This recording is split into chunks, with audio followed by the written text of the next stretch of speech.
नमस्कार दोस्तों। आज से जस्ट 7 डेज़ पहले एक 3.5 साल की एक बच्ची का एक केस मेरे पास आया था, जहाँ पे उस बच्ची को सीवियर वॉमिटिंग हो रहा था। यानी इतना वॉमिटिंग हो रहा था, इतना सीवियर तरीके से नौसिया एंड वॉमिटिंग हो रहा था कि पेट में कोई भी खाना नहीं रह रहा था। खाना का तो छोड़ दीजिए, इवन जो बच्ची पानी पी रही है, वो पानी भी नहीं रह रहा था। इतना सीवियर वॉमिटिंग हो रहा था। तो बेसिकली ये जो पेशेंट है, ये गुड़गाँव से है, गुड़गाँव से बिलॉन्ग करते हैं और मेरे पास आने से पहले इस बच्ची का ट्रीटमेंट गुड़गाँव में चला हुआ है, जो चाइल्ड स्पेशलिस्ट एलोपैथी में उनके पास चला हुआ है। लेकिन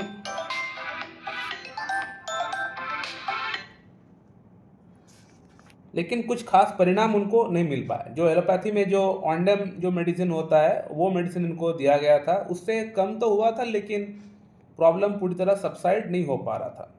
पूरी तरह एकदम क्योर नहीं हो पा रहा था। फिर बाद में एंटीबायोटिक भी इनको दिया गया, ये सोचकर कि शायद स्टमक में कोई इन्फेक्शन है, फूड पॉइज़न हो गया होगा। तो फूड पॉइज़निंग का केस सोचकर इनको एंटीबायोटिक्स वगैरह दिया गया था, लेकिन उससे भी फ़र्क नहीं पड़ रहा था। बड़ा जो मैंने क्या कहते हैं पेरेंट्स है ना, बड़ा मैंने एकदम टेंशन में एकदम आ चुके थे कि क्या हो गया है मेरे बच्ची को? अचानक से क्या हो गया? कि ऑन्डम दे रहा है, कम तो हो रहा है, लेकिन फिर से वही रिलैप्स कर रहा है। एंटीबायोटिक्स चला दिए, फूड पॉइज़निंग हो गया ये सोचकर, वहाँ भी रिज़ल्ट नहीं मिल पा रहा है। ऊपर से अभी तो कंडीशन लास्ट में ऐसा था कि बच्ची को इंजेक्शन देने की बात हो रही है और साथ में बोला गया है कि अपर जीआई एंडोस्कोपी और कोलोनोस्कोपी ये रिपोर्ट करा के लाने की बात हुआ है। यानी कहने का मतलब ऊपर से पाइप, नीचे से पाइप घुसाने की बात चल रही है। तो इनका पेरेंट्स बेसिकली डर गए कि क्या बात है, क्या प्रॉब्लम हो गया कि इतना सीवियर प्रॉब्लम हो गया। तो किसी का कहने पे ये लोग मेरे पास कंसल्ट किए। अब होम्योपैथी में जब भी कंसल्ट करता है, मेरे पास कोई पेशेंट आता है, तो मैं हमेशा प्रॉब्लम का कॉज़ क्या है, ये जानने का प्रयास करता हूँ, इस पर मैं फ़ोकस करता हूँ। मैंने पेरेंट्स से पूछा कि क्या कारण आप लोगों को लग रहा है, मुझे बताइए।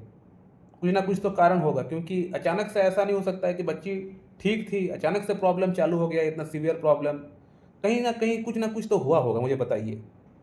तो पेरेंट्स ने बताया, डॉक्टर साहब हम लोग बच्चे को शाम का टाइम पढ़ाने के लिए बैठ रहे थे। यानी बच्ची जो है ये प्ले ग्रुप में पढ़ती है, एग्ज़ाम है सामने, तो हम लोग बच्ची को पढ़ाने के लिए बैठ रहे थे।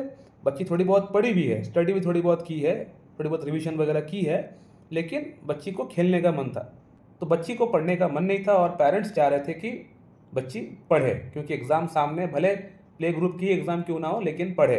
माँ-बाप ये चाह रहे थे और माँ-बाप ने गुस्सा किया, बहुत ज़ोर से गुस्सा किया और बच्ची को डाँटा भी है और एक पेरेंट ने मारा भी है। मारने के बाद बच्ची ने फूट-फूट के रोया और रोने के बाद ऑन द स्पॉट वहीं पे फर्स्ट टाइम वॉमिट किया था। वॉमिट करने के बाद बच्ची को स्टेबल करके ये माँ-बाप दोनों घर से बाहर चले गए और बच्ची का जो ग्रैंडफ़ादर एंड ग्रैंडमदर थे, वो दोनों घर पे थे, क्योंकि इन लोगों को कोई बाहर कोई काम था, तो दोनों बाहर चले गए। उसके बाद घर से बाहर जाने के बाद कोई पार्टी में या फिर कहीं बाहर गए थे मेरे ख्याल से, जो भी हो, तो इनको घर से फ़ोन आया था कि वॉमिटिंग जो एक बार किया था, वो वॉमिटिंग अब 4 से 5 बार हो चुका है। तो वो जो वॉमिटिंग स्टार्ट हुआ था, पेरेंट्स का डाँटने के बाद, चिल्लाने के बाद, वो अब जाके बंद हुआ मेरा ट्रीटमेंट से। बड़े-बड़े सो कॉल्ड चाइल्ड स्पेशलिस्ट भी ठीक नहीं कर पाए। एंटीबायोटिक्स देके, ऑन्डम देके, इंजेक्शन देके भी ठीक नहीं कर पाए। इंजेक्शन तो इन लोगों ने लगाया नहीं था, इंजेक्शन से भी वही होता हाल। थोड़ी बहुत ठीक रहता, हो सकता है सुबह एक बार इंजेक्शन अगर दिया तो शाम तक ठीक रहता है, उसके बाद फिर चालू होता प्रॉब्लम। तो इंजेक्शन से भी प्रॉब्लम पूरी तरह क्योर नहीं कर पाते ये, क्योंकि ये जो प्रॉब्लम है, ये जो चोट बच्ची को पहुंचा है, ये दिमाग से पहुंचा है, स्टमक में कोई प्रॉब्लम नहीं है। आप कितना भी रिपोर्ट क्यों ना निकाल ले, रिपोर्ट में कुछ भी एबनॉर्मेलिटीज़ नहीं आपको दिखेगा, क्योंकि ये जो प्रॉब्लम उत्पन्न हुआ है, ये मन से हुआ है। इसको बोला जाता है साइकोसोमैटिक प्रॉब्लम। बच्ची का अंदर डर बैठ गया है। ये जो इतना ज़ोर से इन लोगों ने चिल्लाया, बच्ची के ऊपर हाथ उठाया, इसके कारण से बच्ची का अंदर डर बैठ गया है। मैं आप लोग को दिखाता हूँ कि जो दवा का सिलेक्शन मैं किया हूँ, उस दवा का नाम है फास्फोरस, और मैं जो दवा दिया हूँ पेशेंट को, वो दवा इंडिकेट कर रहा है कि नहीं, fear of something going to happen, कुछ होने वाला है। बच्ची को डर लग गया है कि अब मुझे मार पड़ने वाली है, मुझे मेरे साथ कुछ और होने वाली है, तो मन का अंदर एक डर बैठ गया बच्ची के अंदर। तो फियर के लिए बहुत सारी मेडिसिन होम्योपैथी में है, तो मैं फास्फोरस पेशेंट को रिकमेंड किया हूँ। फास्फोरस रेपर्टरी में है कि नहीं, ये मैं आप लोग को दिखाना चाहता हूँ। चलिए देखते हैं। 9 चैप्टर में खोल कर रखा हूँ, फियर। हैपन, समथिंग विल, कुछ ना कुछ होगा। यहाँ पे देखिए फर्स्ट ग्रेड में फॉस्फोरस है कि नहीं, तो पेशेंट को मैं फॉस्फोरस इसीलिए प्रिस्क्रिप्शन किया हूँ। और साथ ही साथ सिर्फ फॉस्फोरस यही एक कारण नहीं है, और भी बहुत सारे कारण हैं, मैं आप लोग को बताता हूँ। फॉस्फोरस इस बच्ची को मैं सिर्फ इसलिए दिया हूँ कि ये एक रूब्रिक मैच किया इसलिए नहीं, मैं ओवरऑल सिम्टम्स देख के ही पेशेंट को फॉस्फोरस दिया हूँ।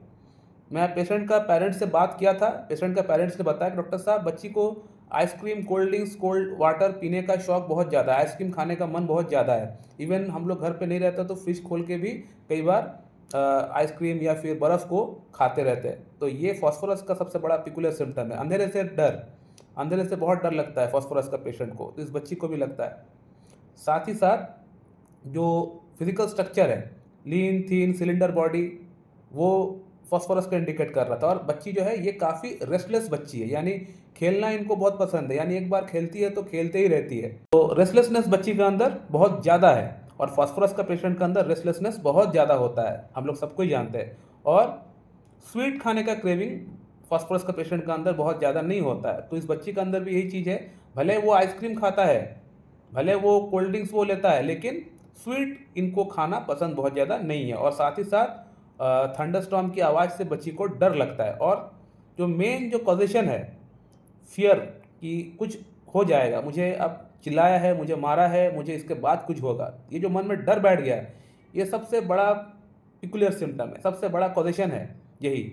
और फॉस्फोरस वहाँ पे इंडिकेट कर रहा है मेरा, तो फॉस्फोरस दिए बगैर ये पेशेंट ठीक नहीं हो पाएगा, क्योंकि ना तो एपिगैस्ट्रिक रीजन में बच्ची का कुछ प्रॉब्लम है, ना तो स्टमक में कुछ प्रॉब्लम है, ना कहीं और जगह पे कुछ प्रॉब्लम है।